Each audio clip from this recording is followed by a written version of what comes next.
Today we'll find out what happens when you mix a performance athlete with an independence movement and throw in a wee bit of Eurovision on the side.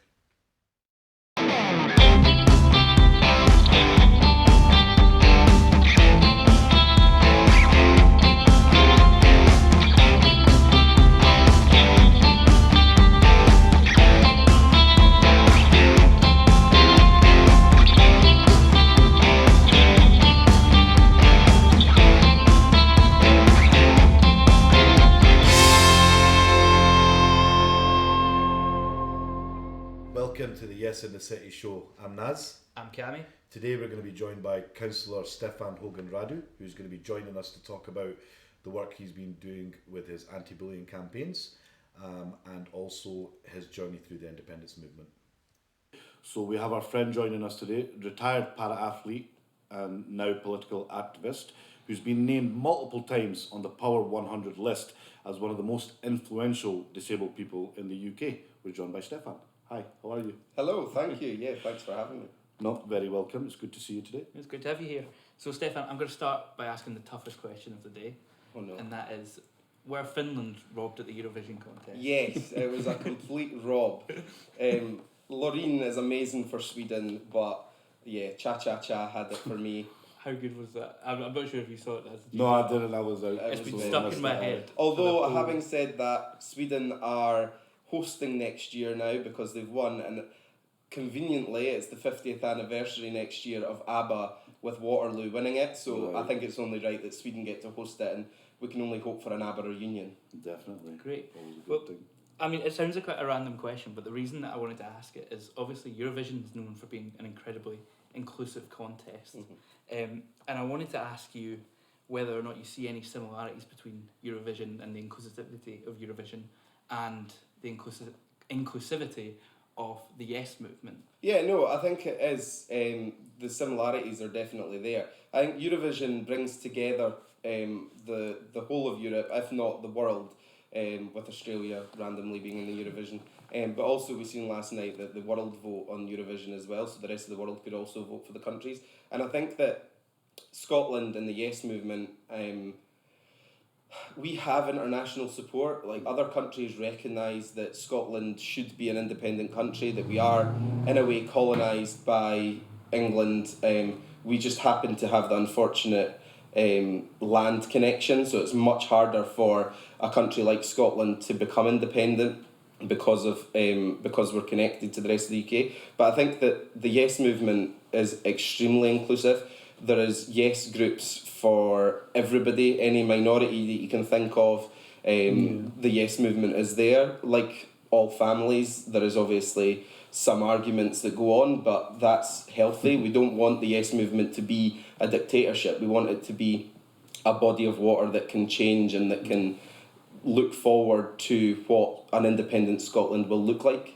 Which is very diverse. Extremely diverse. Yeah. And also standing alone in Eurovision Song Contest. Yes. Because, I was just going to say that, yeah. One of the best movies of all time, the Netflix Eurovision, the story of Fire Saga, the film about Eurovision with Will Ferrell, that is very political in a way, that film, because they reference the fact that Scotland, the host country, is Scotland, not the United Kingdom. The host country is Scotland. And then they also mention England's Got Talent. So they're very heavily implying that in that movie, Scotland is an independent country hosting the Eurovision, and that is my dream as a Eurovision fan. So it was in Liverpool last night, wasn't it? But was it not supposed? I heard it was supposed to be in Glasgow at one point, or was it that Glasgow put their name forward for it? And I have to hand it to Liverpool. They put on a brilliant show. I did think that it was a bit not very nice that the fans booed in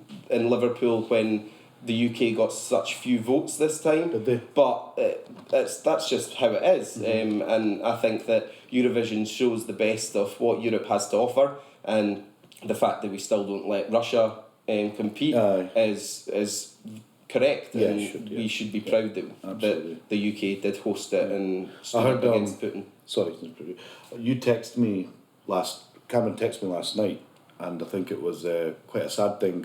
I was out for dinner, and he's like, "Have you seen what's happened?" And then I jumped onto my phone, and then Cameron was saying that the Ukrainians came off stage to find out that they'd been bombed. That was pretty. Imagine coming off stage and hearing that. Was it their own town, you said, or something like that? I think it was that there was an attack on their town right before they went on stage as well. Definitely planned. Sad,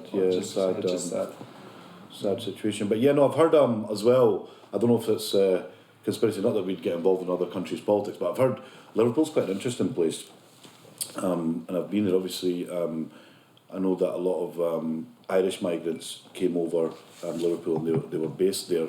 And the accent obviously is something that really, really stands out about Liverpool, isn't it? I've heard stories that they want that part of England.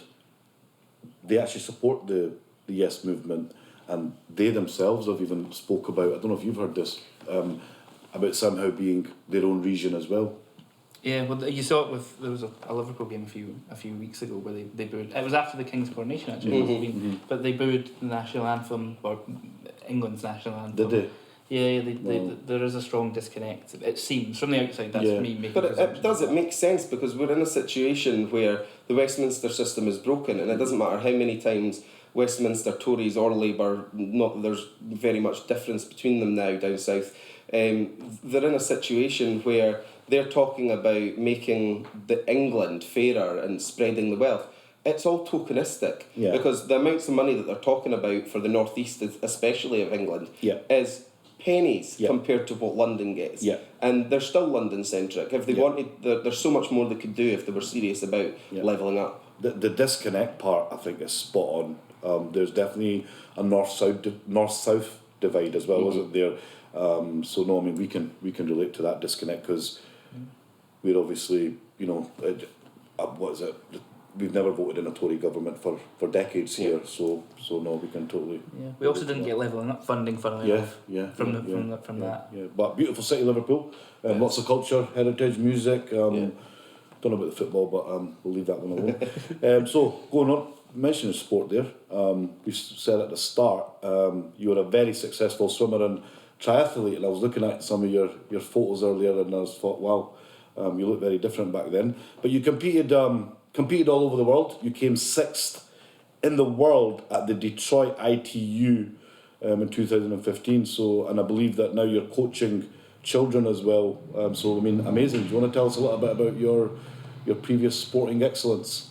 Yeah, so swimming's always been the sport that's resonated with me. I've done it since I was 3 years old, and I did it all the way to 2014. I just missed out on the Commonwealth Games by 2/100th of a second in Glasgow. Really? Yeah, absolutely gutted. And I had my mental health took a massive hit after the trials because missing out on a home games by quicker than a blink of an eye was something that was really tough. But I was scouted by British Triathlon in the December-ish time of 2014 and said, look, do you want to come and try triathlon? And I went along. It turned out I was pretty good at it, and did that for 2 years before deciding that I wanted to hang up my trunks and focus on coaching and my politics because it was things that I wasn't able to do. 2/100ths of a second? Yeah. So you were literally, I mean, that's world class. I mean, triathlon is no joke, is it? I mean, the fitness levels must have been...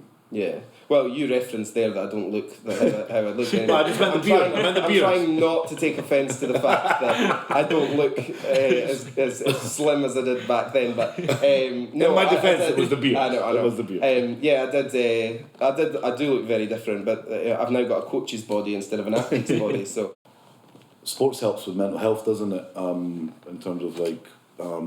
The feel-good factor of after a good workout and things like that. But I know in terms of mental health, it's an area that you've done a lot of work on, especially in anti-bullying. Yeah. So what kind of campaign have you done? I know that you've done a lot, but just to get your sort of story across. Yeah, so I was bullied very badly, especially at primary school, and mainly because of my disability, but also because I wasn't a guy's guy, I wasn't masculine. I am a gay man, but back then I didn't know what it was. I was just finding myself, and I was bullied really badly at school. So that's one of the reasons, if not the main reason, why I wanted to get into politics, was so that I can help with change. I worked with Scottish Scottish Disability Sport and Sport Scotland, and mainly sporting campaigns, so it wasn't specifically anti-bullying, but I always brought in the fact that I was bullied and tried to take it across into schools, especially primary schools, that I was bullied and I've still been successful. But I'm not going to lie, like the bullying that I faced still affects me to this day. I feel like I'm a lot more resilient because of the bullying that I got, but at the same time, it's still those insecurities that pop into your head when things happen, and the anxiety around it, and it wasn't a nice time for me. Sometimes as well, sport can be an escape. My daughter's right into the football just now. So traditionally, when I was younger, football wasn't a sport for girls, if you know what I mean. It was like they had to play netballs or whatever, I suppose. But so she had to join in initially with like the boys' teams. But now it's getting better locally. There's a lot of girls' teams, and she's really playing for a boys' team. There's nothing wrong with it, but she started to get into like a team where she's playing matches and stuff like that. And I think it's amazing your journey, to be honest with you, because I mean in your coaching, you're mixing with the children. So there's probably children there that are going through maybe difficult times, be it at home or at school or whatever. So yeah, you're a great example of somebody that's come through that. But we were talking about bullying earlier, weren't we? Yeah, exactly. If I could pick your brains a bit more on this. So obviously you've done a lot of incredible work on anti-bullying with kids and stuff like that. I just wanted to get your thoughts on what you feel when you see people like Dominic Raab or Priti Patel, who have reached the very top of politics, face bullying accusations and now been, well, in the case of Raab and Patel, have been found to be bullying people in the civil service.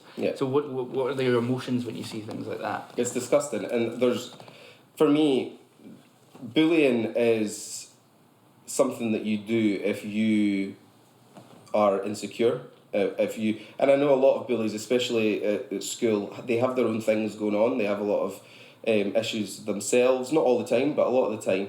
And I understand that, but that I don't believe is an excuse to make somebody else's life a misery. And in the terms of Patel and Raab, they bully because they're not good at their jobs.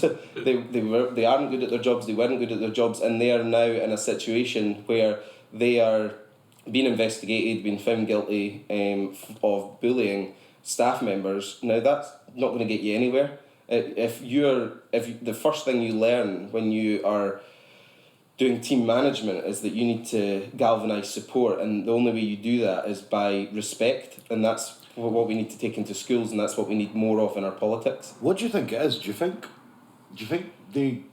I mean, I've got opinions on the Tories myself, but do you think it's just like they let the power go to their head, or why is it? What's your opinion on that? Why do they behave in this way?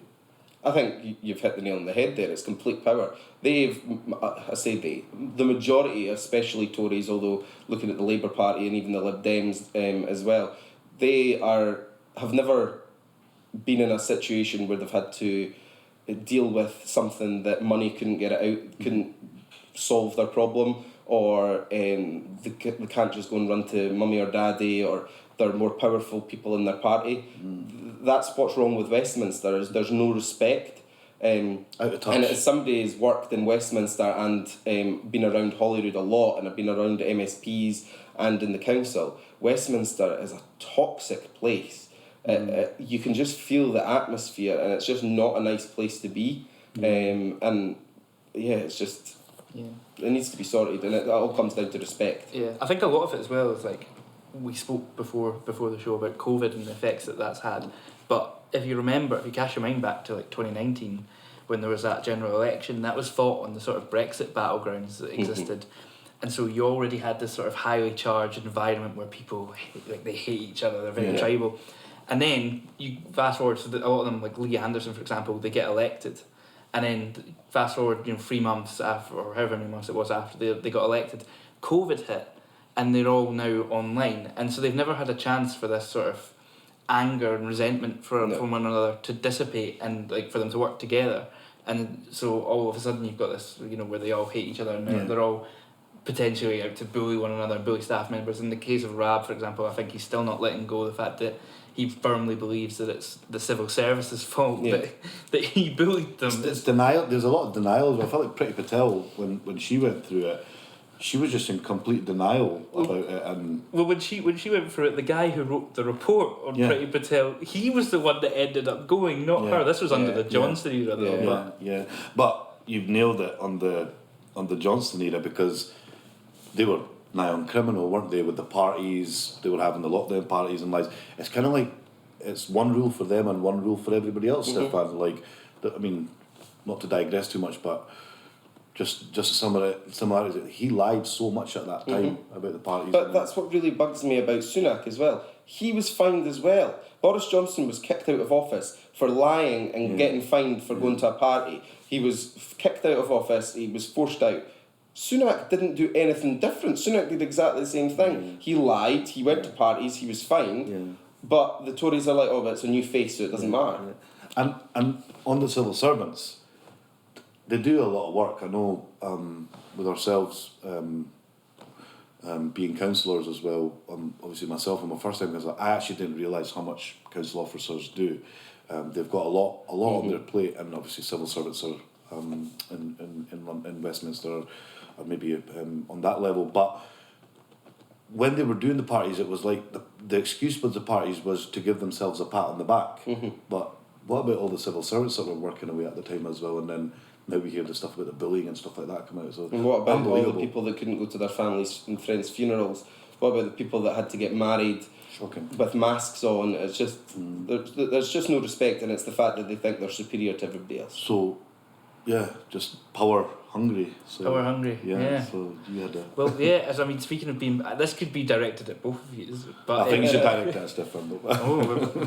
But being power hungry, did you guys feel the power when you became councillors? No, I think being a councillor is actually, and I don't want to take anything away from MPs and MSPs because they do a really amazing job. Well, most of them do a very amazing job. And I think it's interesting when you become a councillor because you are dealing with things that you can help people there and then with things that affect their everyday life. Westminster or Holyrood obviously do, but it takes much longer. So as an MP or an MSP, you're in a position where to affect change, you usually have to change policy or you have to do something quite major to be able to change it because it's on a national level. Whereas we are helping people on a daily basis with bins, with potholes, with things that do affect people's everyday lives. And I think that for me, it's you feel a duty of service, I think, and I think that's probably what I felt since being elected, is that the duty of service that you feel when you become an elected member is massive, and that's what I want to do, is be able to serve correctly. I will say one thing on that though. Obviously we're in a minority, we're in the opposition, because there's a minority administration at the moment, which is just a coalition, which, just to clarify for everybody, is the Lib Dems, the Tories and Labour in partnership. We got the majority of the seats, but not enough to form administration. However, on the power grab, there is without a doubt people in our council, some councillors that have let the power get to their head, and you see them waltzing about, and they're just out of touch, I feel, and I feel you and I are probably quite similar in that sense, that we're definitely more sort of people persons, if you know what I mean. But I don't know if you'll agree with that. There is a few folk, we won't name any names, but there is a few folk that have definitely let their position get to their head. I don't know if you ever noticed that. Yeah, no, definitely, and I think that they feel self-important rather than actually realising that you're elected to serve people. You're elected to help people, and I do surgeries. I've always done surgeries. They work, and I think it's important to be able to put yourself out there. And I think some people think that it's beneath them. Either surgeries are beneath them, or just what they do. They feel like, oh well, I'm a councillor. You can't say that about me, or you can't do that. Like, it's just like, no, that's not the case. Like, you're still a human being. You're a person, and you're there to serve. And you're not there to be a dictator or to promote yourself all the time. And I think the other thing I notice is you said something about self-importance there. That really stands out to me when I look around the room. at the other councillors from the other parties, and I'm not saying all of them. They're not all like that. I'm not going to say everybody's like that, but I've definitely seen that little air of little bit of arrogance, to be honest with you, and it's you can tell who's a careerist. I don't know if you think that, because you can tell like they will literally try and get in any picture when they've not done anything, or try and get an article in the paper or Facebook. I just think my favourite is when they come in to a meeting, they say something, and then they put in the group chat for the meeting that they're leaving, and then they leave. So the public think that they're there the whole time because they've said something at the start, or they're very late. They pop in, they say something, and then they leave, and that really annoys me because they're not getting the full picture because it's not because it's online. People don't always see who's left and who's there, and they come in, they say something half the time is just for the sake of them getting their voice heard, and then they leave so that they're in the minutes. That's my bugbear. Yeah, and I think that obviously when it comes to independence, that's their common ground, all the other parties. You'll agree with that. And I feel as though I know, again, you mentioned about the MPs and the MSPs, and obviously they're on a much bigger platform, but I just feel as though even on our level, locally, I feel as though they squirm. They don't want to talk about Brexit. They try and shy away from any sort of independence arguments, and specifically with the Labour as well. I feel like they're stuck between a rock and a hard place at the moment because they are in partnership with Tories, but maybe ideologically they are a bit more like ourselves, like to the left, if you know what I mean. But they squirm. I don't know if you find like they just don't want to talk about independence, and they definitely don't want to talk about the failures of Brexit. No, well, you usually have to look at the council elections last year. There was a councillor in Edinburgh that was banned from standing because they dared to say that they actually supported Scotland having the right to choose. Not necessarily that they supported yes, but how they dared to speak about the fact that they thought that a referendum was a right thing to do because of the Holyrood election result in 2021, and they were barred from being a candidate. Now, you can't do that. It's democracy. And the fact is that the Holyrood have a pro-independence majority at Holyrood. We stood on a platform, the Greens and the SNP, to say that if we win, then we will hold another referendum. And for Holyrood to ask that, and for Westminster to say no, I don't think Holyrood should have to ask anyway. It should be in the power of Holyrood. The courts have obviously ruled otherwise. But then people go, oh, well, the courts have said it, so you can't do it. Yeah, who wrote the law? Who wrote the Scotland Act? It wasn't the people of Scotland. So, of course, the law, it was written in a certain way to stop Scotland having the powers to hold a referendum. I think spinning and stuff is just part of politics, but what do we call it, reframing. But they just, for me, like, they just don't want to talk about Brexit because a lot of the Tory austerity just now, the cost of living and stuff like that, it has come off the back of Brexit, the price of things just now, the fuel bills and all sorts of things that people are facing. They just seem to want to blame Holyrood for everything, but the reality is they just want to avoid that discussion. I mean, the percentage of people in Scotland that voted for no, not to leave the European Union, they just don't want to have that discussion. No. And especially for me in North East Fife, it's a Lib Dem MSP and a Lib Dem MP, and they have the majority of councillors in North East Fife are the Lib Dems. The Lib Dems are strong in North East Fife. They always have been, because it used to be vote Lib Dem to stop the Tories. So Labour voters would always vote Lib Dem to stop the Tories. Now the Tories prop up the Lib Dems because the Tories vote Lib Dem to stop the SNP. So actually Lib Dems have a lot of Tory supporters who are voting for them to keep them in power in North East Fife. But they forget that Scotland voted Remain. Lib Dems are supposed to be the party that they want to be in the EU, but they have no plans of ever rejoining the EU. And Ed Davies has said as well, and so has Alex Cole-Hamilton, that there's no plans to start a campaign to rejoin the EU. So you're not a pro-EU party if that's the case. And the majority of people in North East Fife voted Remain, and I think it's going to come back and bite them. Just on independence, I know you're going to ask a question, but if I just get a quick one in, Stefan.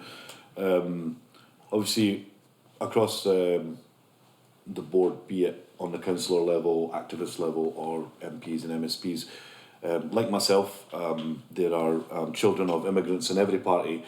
So we've got, I think the leader of the Labour Party, Anna Sarwar, he's from a South Asian background like myself, and then there's some in, I don't think there's any Lib Dem people from ethnic minority backgrounds, but there is in the Tory side and the Labour side. But I find it funny because you have things such as, I celebrate Bangladesh Independence Day because my grandparents fought for that, so people with that are elected in those other non-independence parties, they will celebrate things like Pakistan Independence Day and Indian Independence Day, and I find that quite fascinating because what they'll do is they'll put their post up on social media, and as soon as the indie lot, well, how come you support that, but you don't support Scottish independence? Yeah. It's a bit of an oxymoron, isn't it? It's completely, and it's, I think they go, oh, but they were colonised, they were, it's like, well, Scotland is a colony, we just happened to be, I'm not sure what came first, Wales or Scotland, pardon my ignorance in history, but England has colonised Scotland, and they can say, oh well, it was the Act and it was signed by the Scottish. Yeah, it was signed by like 4 Scots or 5 Scots that were in the pockets of the English monarchy. Yeah. There was no referendum. The people of Scotland have never voted to be part of the United Kingdom. So that's wrong. I've just got a theory that those people that do support independence from their ancestral home, or should we say, I feel like secretly they do support Scottish independence because they understand the fundamental meaning of independence, which is freedom for the people of the said country to, manage their own affairs. Yeah. But because of political stance or support, they can't come out and say it. But I've just always had that theory that internally they deep down they know that That's the right thing it's to the do. right thing to do. It is. So, but I'll let you. I mean, you've already spoke quite a bit on being a councillor and stuff like that, but I would just like to sort of get a sense of the journey to that point and also how it felt to become a councillor. Could you maybe give us some sort of an overview of that whole journey? Yeah, so when I retired from sport in 2016, I wanted to focus more on politics, not really necessarily becoming an elected member, I just wanted to get more involved, so got more involved with Young Scots for Independence. That was kind of my route in. I'd been a member of the SNP since 2013, but didn't really do anything until 2016, 2017. Got more involved, and then I actually thought that being an elected member might be a good thing and be able to get more done. So I stood for to be a candidate in 2021 for North East Fife. I was beaten in the hustings, so there was another candidate we had there.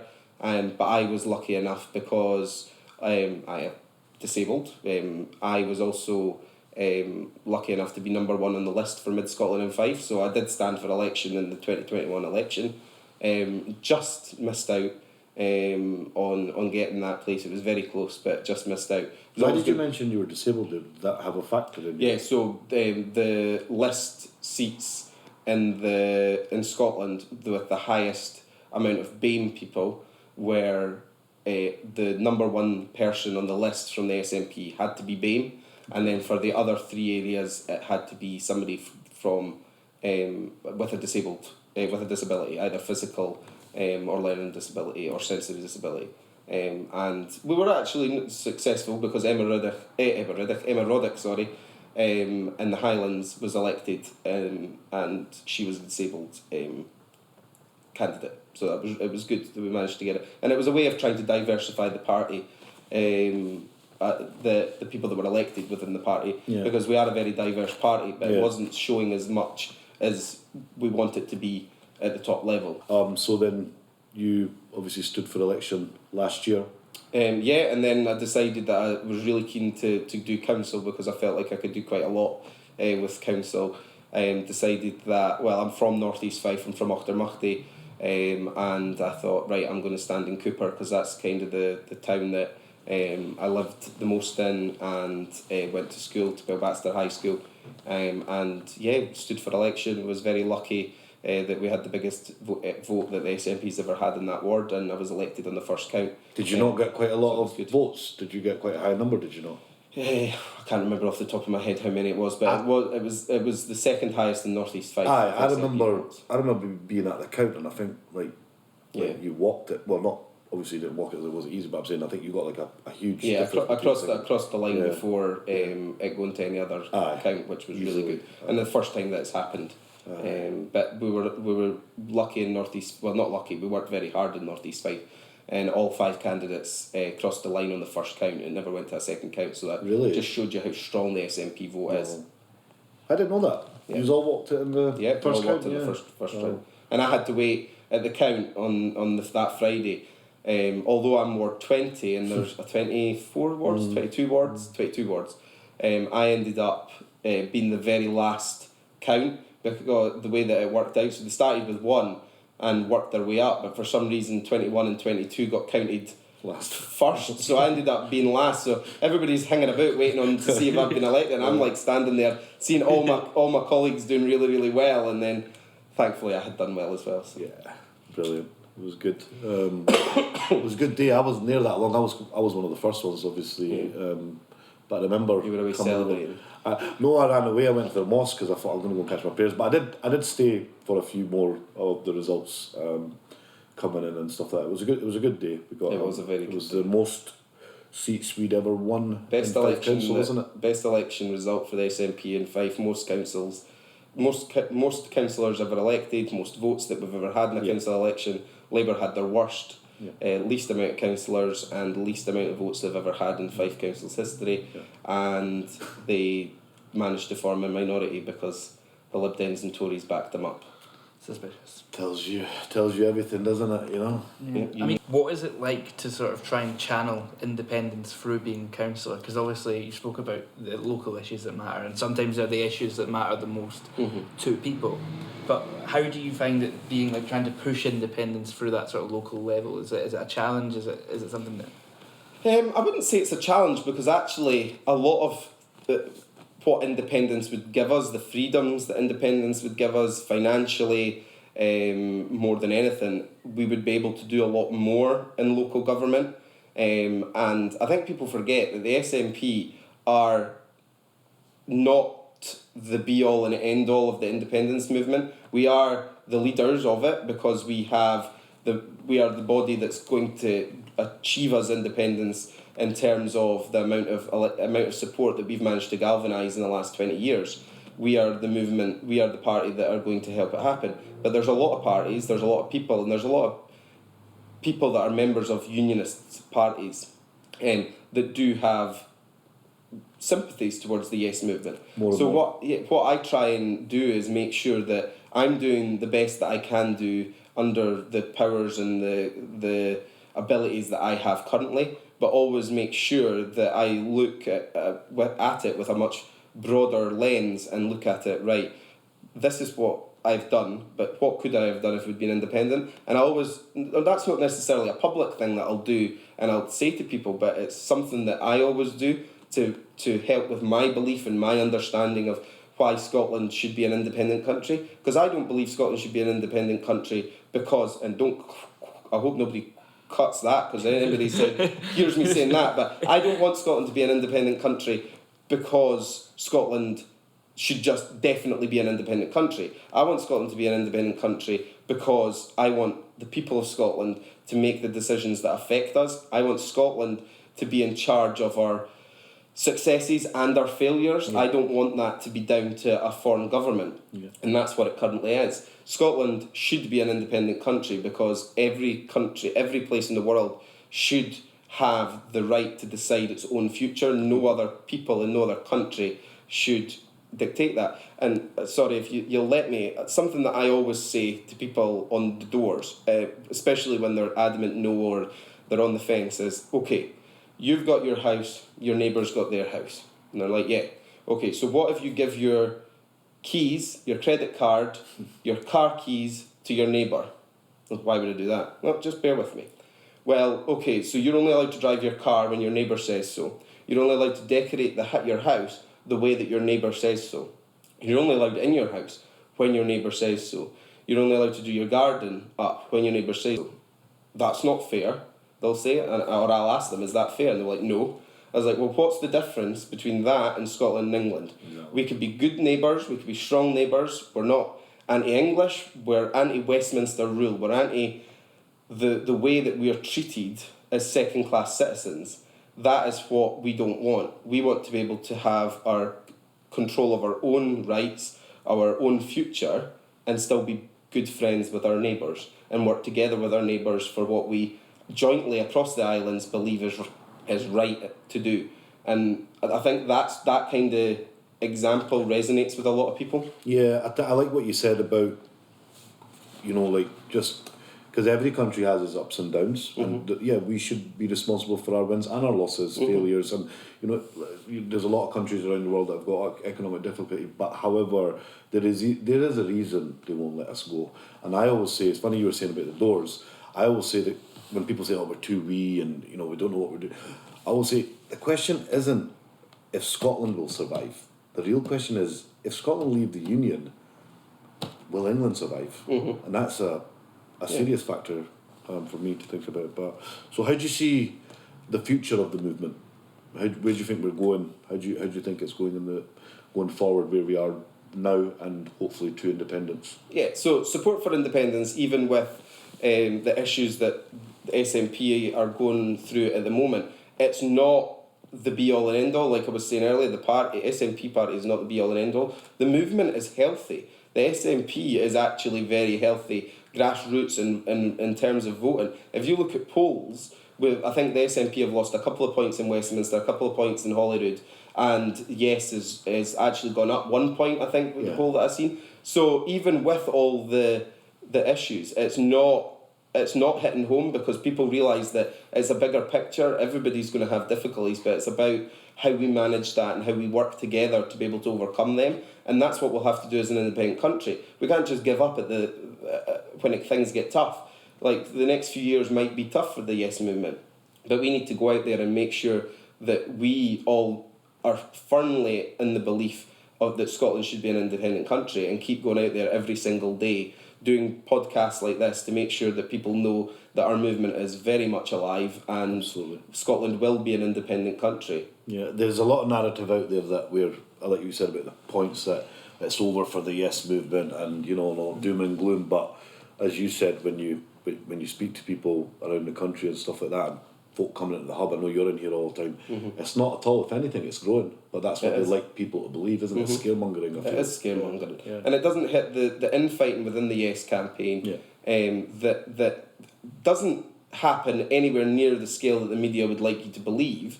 But of course there's going to be, and I wouldn't say it's infighting, it's healthy debate. There's people having conversations, and that happens in all families and all movements. Yeah. And that's the way that it should be. If people aren't debating how we move forward and how we do things, then you're probably not doing the right thing. Yeah, and that's democracy, isn't it? And this is what I say to Tory voters. I was like, if you don't believe that Scotland should be independent, that's absolutely fine. That's not a problem. That is your belief. If you believe it on genuine grounds, then that's not a problem.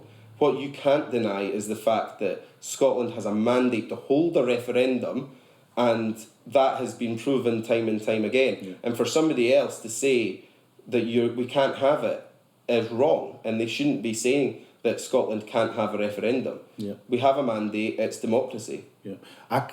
The whole devolve thing gets to me. It's like there's no other country in the world that's got two governments. No. You know, and we only need one, and that's one in Holyrood. Yeah. So. Well, Stefan, thank you so much for your time. You've already spoken really well about what's next for the independence movement, so I just want to ask you one last question, and that's what's next for you? What's next for me? Yeah. Well, not... if you look at the papers, apparently I'm standing in Dunfermline for the Westminster election. That is not true. Don't know where they got that from. What's next for me is I'm just going to continue being a councillor, do what I can do to the best of my ability, and I'm going to make sure that that our movement is healthy as it can be, and we move forward together, and I try and bring more people on to the side of Yes in a positive way, with positive messages and positivity. Future's bright when we've got people like Stefan involved. In my opinion, he's helped me a lot since I've become a a councillor. So a personal thank you from me. But yeah, got good people in our team, haven't we? Exactly. So, But yeah, thank you so much for your thank time. you. No worries, thank you for having me. Thank you. What a guy Stefan is, isn't he? He's just incredible. Yeah, I was going to introduce him as Superman at the start, but I thought I'll not do that. But yeah, absolutely. He's just a big character locally, you know. He's so detailed as well on his account of like what he sees is wrong with the independence movement, but also, you know, where he sees it going, and you know he's so informed on this stuff. Yeah. And it's just incredible to see. And you know, I know he said that he's not going to stand to be an MP, but I'm sure one day I would happily see him in any seat. MP or MSP, he's built for it.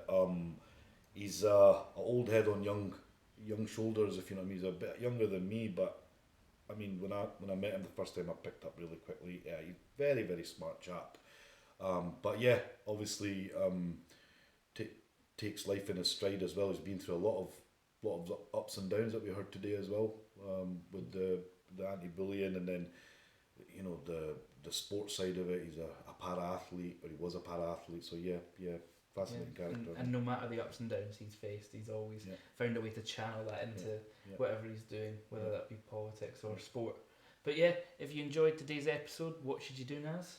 You should like, subscribe and comment on the Yes in the City show page and YouTube channel. And helps us get the message out there to keep this independence movement going, and hopefully we can be an independent country very soon. Exactly. Thank you.